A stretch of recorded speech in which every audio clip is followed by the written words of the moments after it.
Comme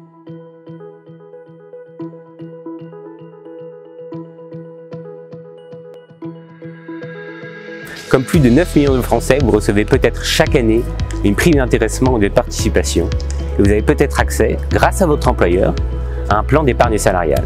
Une réforme d'ampleur a été engagée depuis la loi Pacte de 2019 pour favoriser la diffusion des outils de partage de la valeur et simplifier leur mise en place ou leur utilisation quotidienne, en particulier au sein des petites entreprises.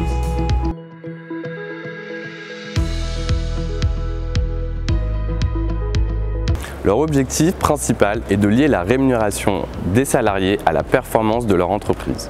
Contrairement aux primes individuelles, ils dépendent donc des résultats de l'entreprise et sont distribués à tous les salariés. L'intéressement est un dispositif facultatif de prime à la performance collective qui offre une grande flexibilité.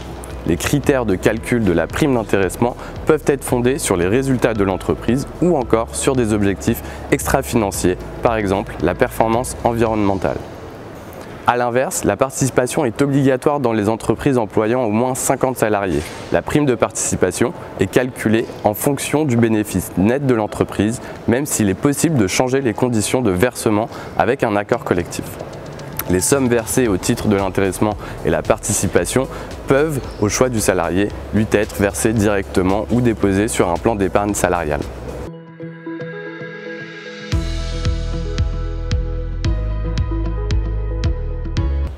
En 2018, 9 millions de salariés français bénéficiaient d'un complément de rémunération via un dispositif d'intéressement, de participation ou d'épargne salariale, soit près de 51% des salariés du privé. Mais la situation n'est pas la même partout et pour tous. L'accès à ces dispositifs est peu répandu dans les petites entreprises. 1% seulement des salariés des micro-entreprises sont couverts par un accord d'intéressement et 3% par un accord de participation. En revanche, ces dispositifs touchent plus de 3/4 des salariés des grandes entreprises. L'intéressement et la participation diffèrent aussi selon les secteurs. Ils concernent davantage les salariés de certaines branches de l'industrie, comme la fabrication de matériel ou de transport ou d'équipements électroniques, mais également les salariés de certains secteurs tertiaires, comme les activités financières et d'assurance. Les primes sont un peu plus concentrées que les salaires en haut de l'échelle des rémunérations. Et la différence n'est pas très grande. Cependant, les cadres sont ceux qui reçoivent le plus souvent des primes d'intéressement, 43%, et de participation, 37%. Avant les professions intermédiaires, 34 et 25%, les ouvriers, 26 et 22%, les employés, 22 et 21%. Cela reflète moins leur statut que le type d'entreprise dans lesquelles ils travaillent.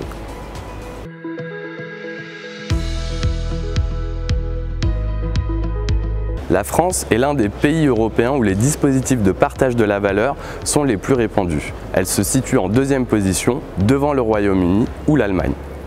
La France se distingue par une forte institutionnalisation et une grande intégration des dispositifs de partage de la valeur dans le dialogue social. La participation est obligatoire en France, ce qui est unique en Europe.